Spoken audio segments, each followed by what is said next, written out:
माँ है वो जनाब कहाँ हार मानती है। Heart touching story. माँ एक ऐसा शब्द जिसकी कोई पूर्ण परिभाषा नहीं है।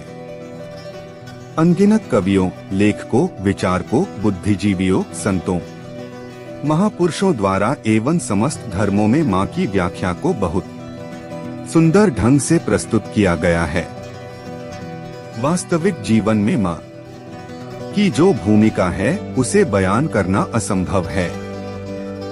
अक्टूबर मास की चटपटी संध्या घर में काफी चहल पहल थी। आज नव पुत्रवधू का घर में प्रथम प्रवेश जो था, बहू काफी संपन्न परिवार से थी। बहू से अधिक उसके द्वारा लाए गए सामान की चर्चा थी, जो हमारे समाज की घोर विडंबना है।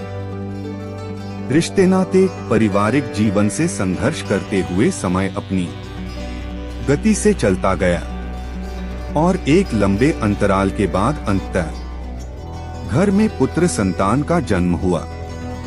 अब पुत्र एवं बहु माता पिता के पद का सौभाग्य प्राप्त कर चुके थे।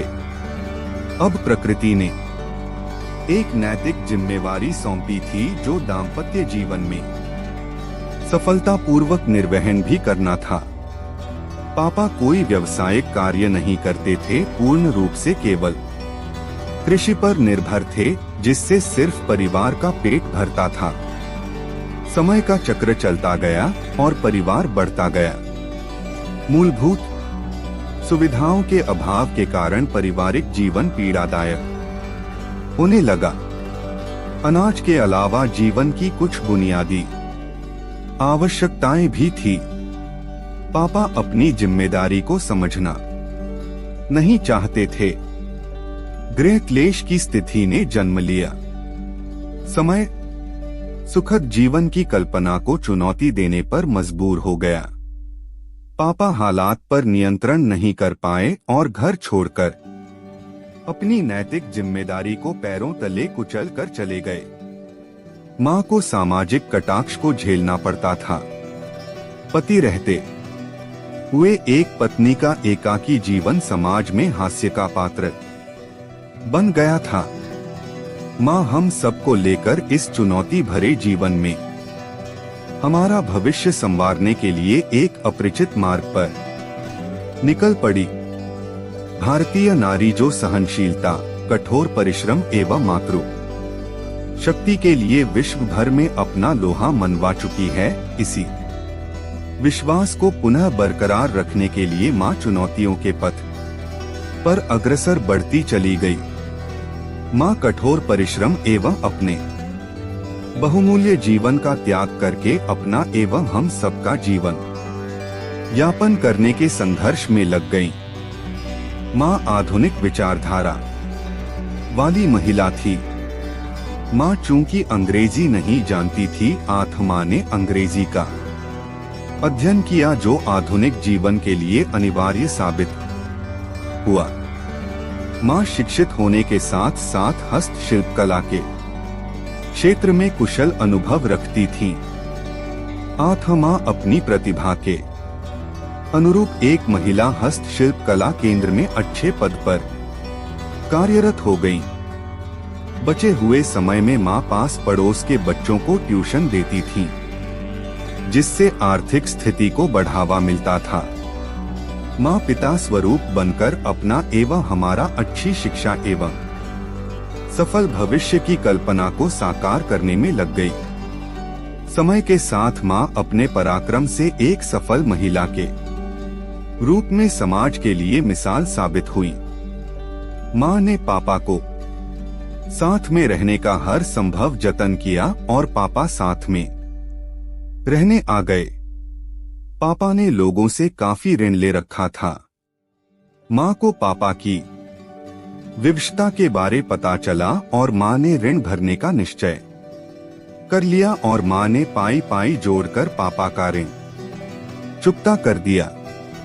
स्त्री पत्नी बनकर पति की हर गलतियों पर पर्दा डालती है तथा उसका जीवन भर साथ निभाती है, तथा माँ बनकर अपना संपूर्ण जीवन अपने बच्चों पर न्यौछावर कर देती है बिना किसी लोभ के। माँ ने पापा की कमियों के बारे में हम लोगों को कभी कुछ नहीं बताया कि कहीं हम अपने पिता से घृणा न करने लगे। पापा अब भी कोई कार्य नहीं करते थे।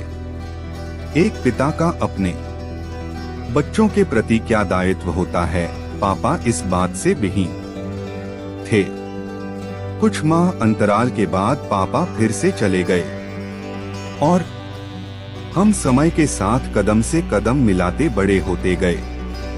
हम दोनों भाई पढ़ाई के साथ साथ काम करने लगे और घर की आर्थिक स्थिति अच्छी होती गई।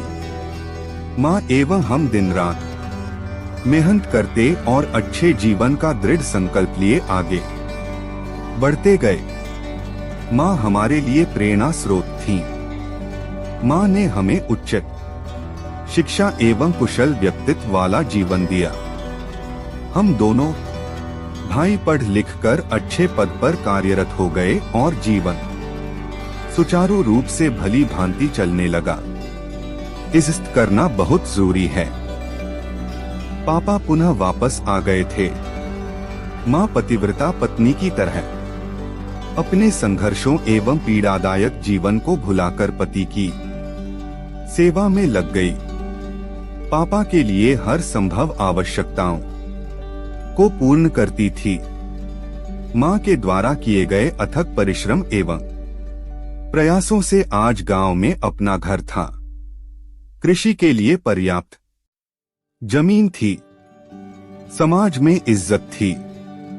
घर में मूलभूत सुविधाओं की कमी नहीं थी। आठ माँ को अब काम नहीं करना पड़ता था। अब माँ और पापा सुकून से जीवन व्यतीत कर रहे थे। माँ सबका ख्याल रखते रखते अपनी सेहत का ख्याल नहीं रख पाती थी और बीमार रहने लगी थी। माँ ने मेरी शादी कर दी थी और पुत्रवधू के साथ हंसी खुशी जीवन व्यतीत करने लगी थी। इन सब व्यवधाओं से सफल होने के बाद अब जीवन में चारों तरफ खुशियां ही थी। जीवन वास्तव में एक परीक्षा है। जो इस परीक्षा में सफल हो गया उसका जीवन धन्य है। इस सुखद भरे जीवन में दुखों का आना भी अनिवार्य है और दुख समय का काल बनकर आ गया और माँ का हृदयघात के कारण 52 वर्ष की उम्र में आकस्मिक देहांत हो गया। इस मायावी संसार से मुक्त होकर माँ ने स्वर्ग के अलौकिक जीवन की तरफ प्रस्थान कर लिया था और बच्चों एवं पिता को सरल जीवन की परिभाषा को पूर्ण करके अकेला रहने के लिए छोड़ दिया।